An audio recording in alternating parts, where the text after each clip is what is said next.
লাগছে দেশে ফেরত এসে। আমার এখানে কেউ নেই অবশ্য, কিন্তু মনে হচ্ছে যেন আমি নিজের লোকেদের মাঝে এসেছি। আমি তো আমার নিজের মানুষটাকে হারিয়ে ফেললাম। কি বলবো, আমি আর ধৈর্য ধরতে পারছি না কখন বীরের সাথে দেখা হবে। বীরটা তো ঠিক করে ফ্লাইটের টাইমটাও বলেনি যে কটায় ও আসছে, না হলে আমি আর পুজো তো ওকে আনতে যেতে পারতাম। সকাল থেকে না জানে কি কি রান্না করছে, যেন বীর বরযাত্রী নিয়ে আসছে। তো আমার ছেলেটা আসছে এতদিন পরে, এটা কি কম খুশির কথা? আর তার উপরে ও আমাদের আরো কিছু বলতে চায়। আমার তো আর তর সইছে না, কে জানে কখন আসবে। বীর, তুমি তানিয়াকে নিয়ে বাড়ি যাও, আমি যেতে পারবো না তোমাদের সাথে। কি জেসমিন, এটা কি করে সম্ভব? কি সব বাজে বাজে বলছো? হ্যাঁ, মাথা ঠিক নেই আমার। সবাই অলরেডি ব্যাপারটা জানে, এটার নতুন কথা কি বলো? জেসমিন প্লিজ, হ্যাঁ কত কষ্ট করে এইটা তো রেডি হলো, এখন তুমি আবার শুরু করে দিও না। বীর, আমি সেটাই বলার চেষ্টা করছি তোমাকে যে এই মেয়েটা আছে তো, সবাইকে সামলে নেবে, সবার কষ্টটাকে ভাগ করে নেবে ও। দেখো, আমি ওখানে গেলে অকারণে সবাই আমাকে দেখে রেগে যাবে, সবাই আমাকেই কথা শোনাতে শুরু করবে যে অমৃতের মৃত্যুর জন্য আমিই দায়ী। আর আমি কাকে কাকে কত বোঝাবো বলো? দেখো, যখন পরিবেশ একটু শান্ত হবে তখন আমি নিজেই চলে আসবো। এখন আমি কয়েকটা দিন কোন একটা হোটেলে কাটাচ্ছি, তুমি বাড়িতে যাও। জেসমিন, তুমি এমন একটা মুহূর্তে আমার সাথে থাকতে চাইছো না, যখন আমার কাছে না অমৃত আছে না তনু আছে। আর ও কি করতে পারবে? মানছি ওকে দেখে পরিবারের দুঃখ একটু হলেও কমবে, কিন্তু তোমার মনে হয় ও সামলাতে পারবে? আরে জেসমিন, আমি সবাইকে একা সামলাতে পারবো না, আমার দরকার তোমাকে। প্লিজ চলো, জেদ করো না।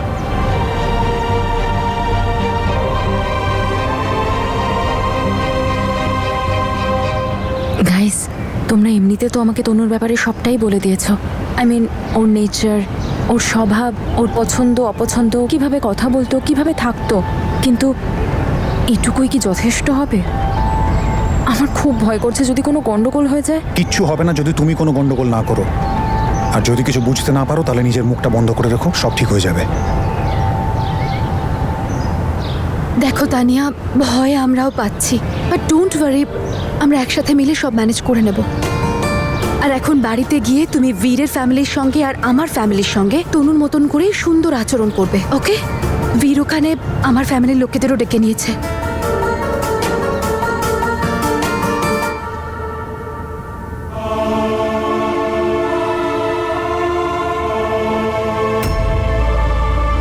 এখানে আবার কি করতে এসেছে? যদিও আমার ব্যাপারে জেনে যায় তাহলে তো সমস্যা হয়ে যাবে।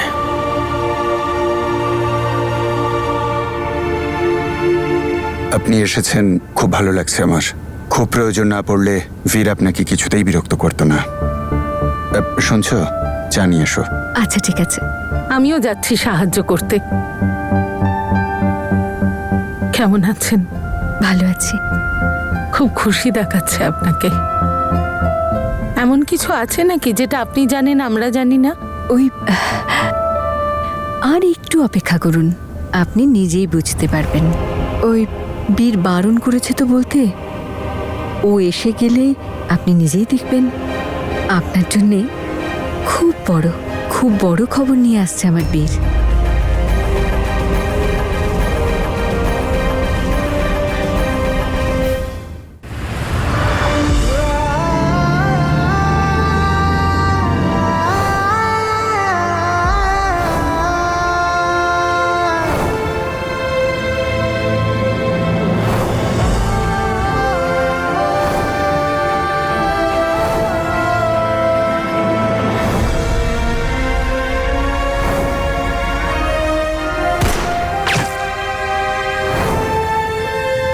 তুমি মায়ের প্রমিসটা রাখো, তনু দিদিকে ইন্ডিয়ায় অবশ্যই ফেরত নিয়ে যেও।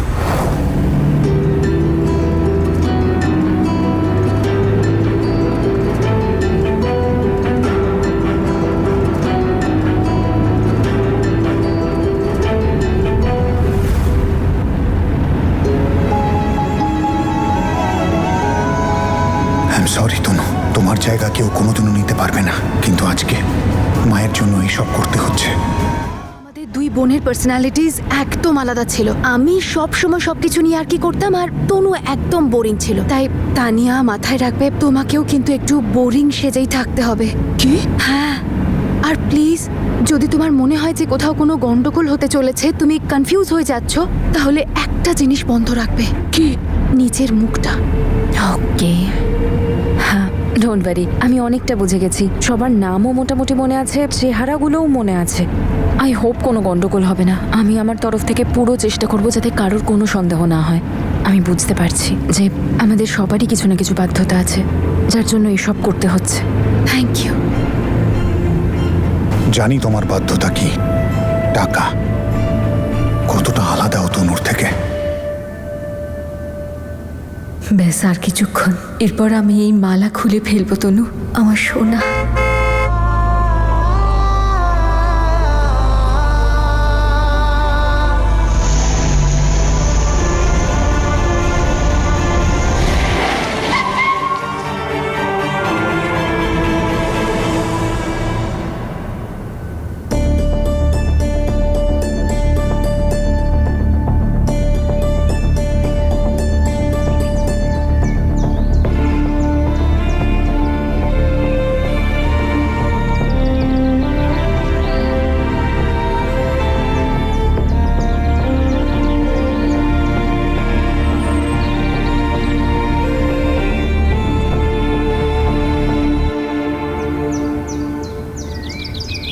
যতটুকু বলা হয়েছে ততটুকুই করো, বেশি কিছু করার দরকার নেই।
কাঁদিয়েছো তুমি আমাদের। তুমি চলে গেলে আমাদের বাড়ির সব সুখ চলে গেল। তুমিই তো ছিলে যে আমাদের সুখ দুঃখ বুঝতে। তোমার যাওয়ার শূন্যতা তুমি আশাতে পূর্ণ হলো।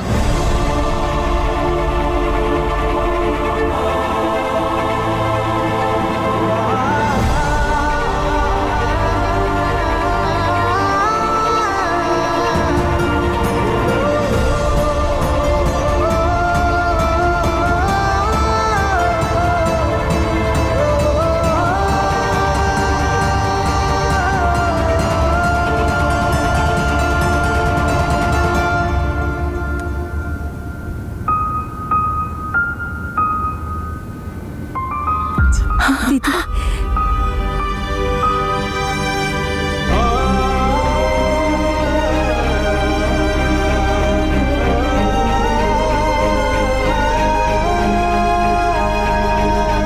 তনু, তনু তুই বেঁচে আছিস মা? কোথায় গেছিলিস মাকে ছেড়ে? কোথায় ছিলিস, কোথায় ছিলিস?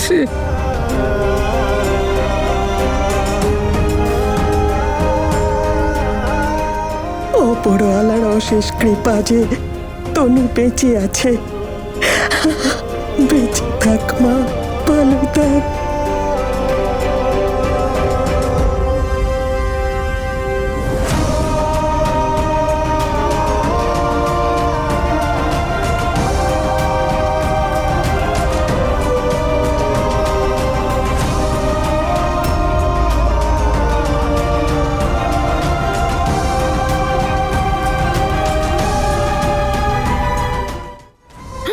দেখো না, দেখো তোমার মেয়ে এসে গেছে। আমাদের মেয়ে বেঁচে আছে।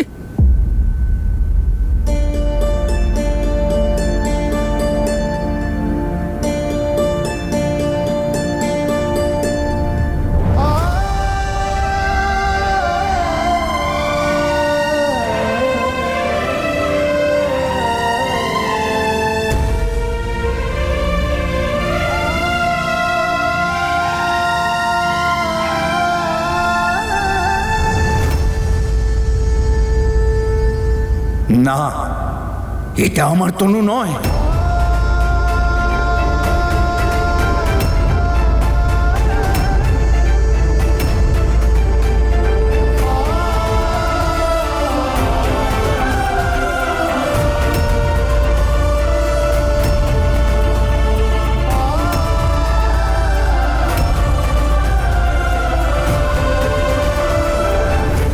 কাকু আবার চিনতে পেরে গেল না তো? আমি তো আগে থেকেই আন্দাজ করতে পেরেছিলাম, বাবা দেখলেই চিনতে পেরে যাবে। এ আমাদের তনু হতেই পারে না। আমার তনু কখনো এরকম করতেই পারে না। যদিও সত্যি বেঁচে থাকতো তাহলে এতদিন ধরে আমাদের থেকে দূরে থাকতো না। ও যদি সত্যি তনু হয় তাহলে ও আমাদের দেখতে এলো না কেন?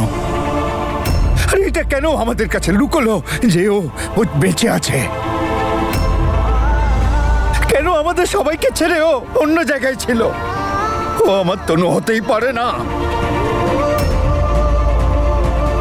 তুমি কি বলছো? দেখো না ভালো করে, তোমার মেয়ে, তোমার তনু। এসব ছাড়ো, জড়িয়ে ধরো মেয়েকে, জড়িয়ে ধরো। আঙ্কেল, আপনার সমস্ত প্রশ্নের উত্তর আমি দেব। ও আপনার মেয়ে তনু। গত 6 মাসে ওর ওপর দিয়ে যা গেছে, ও যা যা সহ্য করেছে আপনি ভাবতে পারবেন না। ও যে ফিরে এসেছে এটাই অনেক বড় ব্যাপার।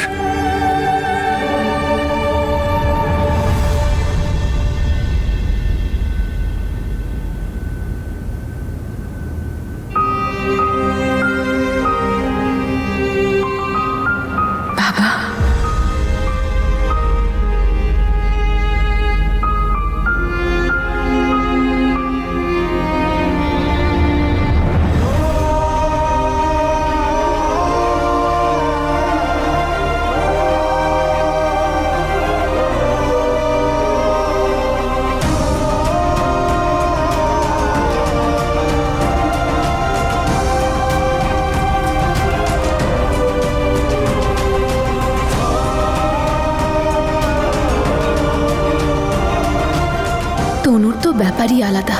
ও ডুপ্লিকেটকে দেখেও সবার চোখে জল, আর আমি এখানে ওদের জ্যাসমিন দাঁড়িয়ে আছি, কারোর চোখে পড়ছে না। এবার আপনারা বুঝতে পেরেছেন বীর আমাদের সবাইকে একসঙ্গে এখানে কেন জড়ো করেছে? আসলে আমাকে কিছুদিন আগে অমৃত আমাকে বলে দিয়েছিল যে তনু বেঁচে আছে আর ওকে নিয়ে আসবে। কিন্তু ও আমাকে দিয়ে না প্রমিস করিয়ে নিয়েছিল যে এই কথাটা আমি কাউকে যেন না বলি। তখন আমার মনের মধ্যে যা চলেছে, আপনাদের থেকে কথাটা লুকিয়ে কি বলবো। কিন্তু এখানে সশরীরে যে আনলো, আমার প্রমিস পূর্ণ করা ছেলে অমৃত কোথায়?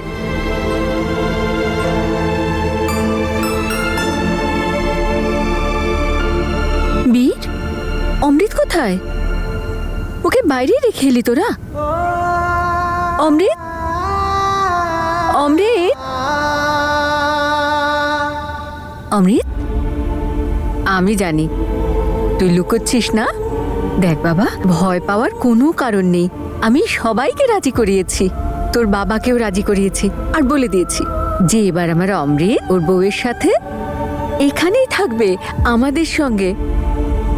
চলে আয় না বাবা, কেন জ্বালাচ্ছিস মাকে? আমি তোর আর তোর বউয়ের বরণও তো করব না। তাড়াতাড়ি আয়, বুঝতে পারছি তুই আমাকে জ্বালাচ্ছিস, কিন্তু আর আমার সহ্য হচ্ছে না। তাড়াতাড়ি আয় না বাবা, আর আর জ্বালাস না।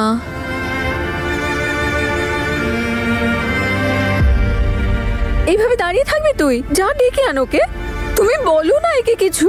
ভেতরে ঢুকে আয় অমৃত, বকবো না, শুধু তোর কানটা মুলে দেবো। একদম বকবে না তুমি ওকে। এত ভয় পাইয়ে রেখেছো আমার ছেলেটাকে, ও ভেতরেই আসছে না। আর আমি কিচ্ছু বলতে দেবো না তোমাকে ওকে। ও এই বাড়িতে আমাদের সঙ্গে একসঙ্গে থাকবে। কি রে বীর, তুই জানা?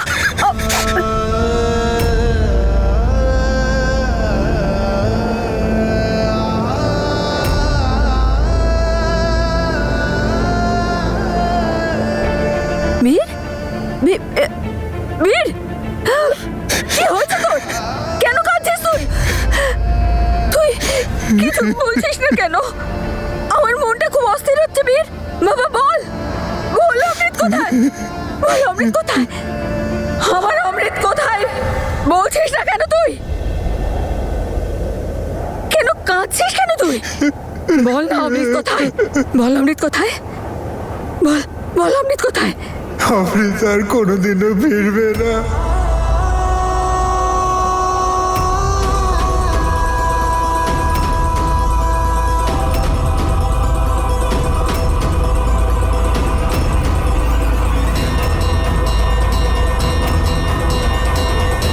অমৃত আর এই পৃথিবীতে নেই। বাজে কথা বলছিস।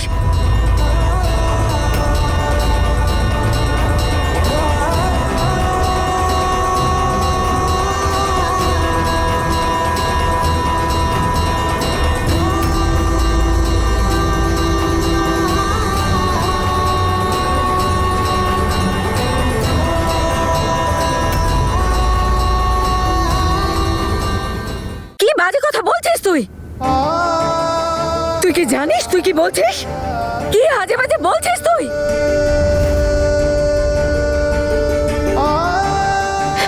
দেখেছো তুমি? দেখেছো তুমি ও কি বলছে? তুমি জানো তো, ও নিজে আমার সঙ্গে কথা বলেছে, আমাকে প্রমিস করেছে। ও নিজে আমাকে বলেছিল যে ও আসবে, ও সবাইকে নিয়ে আসবে। ও আমাকে বলেছিল মা, মা তুমি চিন্তা করো না, ছোট্ট একটা প্রবলেম সলভ করেই আমি তনুকে এখানে নিয়ে আসবো। দেখো ও আমার তনুকে নিয়ে এসেছে। ও মিথ্যে কথা বলতে পারে না আমাকে। ও আমাকে বলেছিল মা আমি তোমার কোলে মাথা রেখে শুতে চাই, আমার কোলে মাথা রেখে শোবে। ও কি করে নিজের প্রমিস ভেঙে দেবে? আমার ছেলেটা আজ পর্যন্ত নিজের প্রমিস ভাঙেনি। ও কোনোদিন আমাকে মিথ্যে বলে না, আমাকে প্রমিস করেছিল। ও কি করে প্রমিস করেছিল, প্রমিস করেছিল, কিন্তু নিজের প্রমিস পূরণ করার আগেই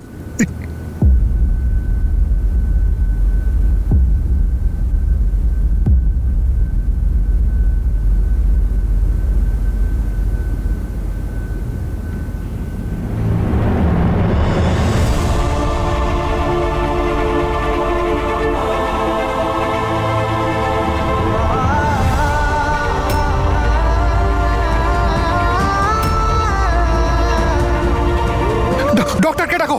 দাদু ডক্টরকে ফোন করো।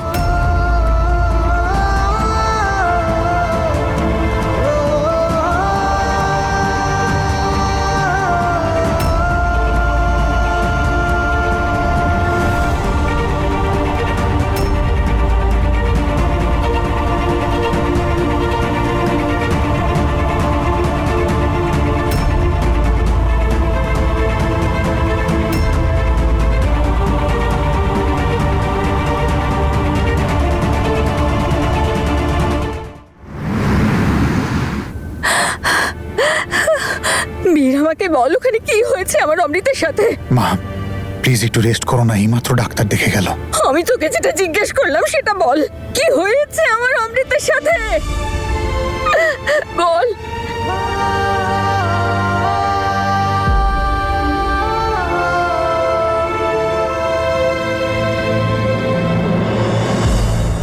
জেসমিন আর অমৃত লন্ডনে খুব ভালো ছিল।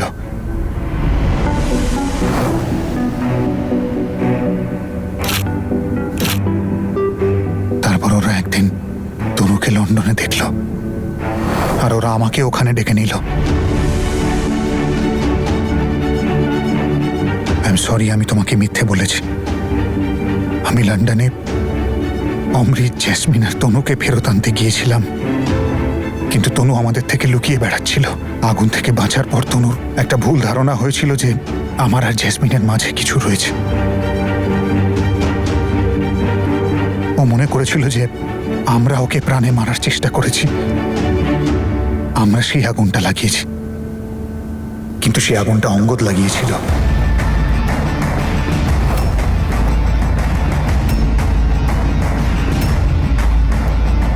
অঙ্গদ তনুকে প্রাণে মারার চেষ্টা করেছিল।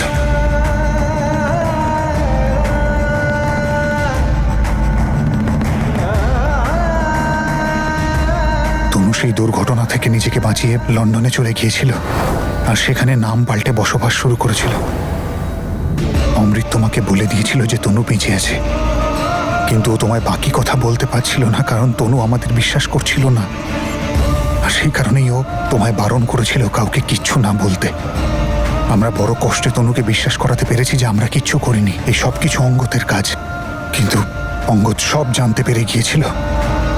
অঙ্গদ বুঝতে পেরেছিল যে আমরা সব জেনে গিয়েছি, আর ও আবার তনুকে প্রাণে মারার চেষ্টা করেছিল। আমি আবার ওকে বাঁচিয়ে নিয়েছিলাম।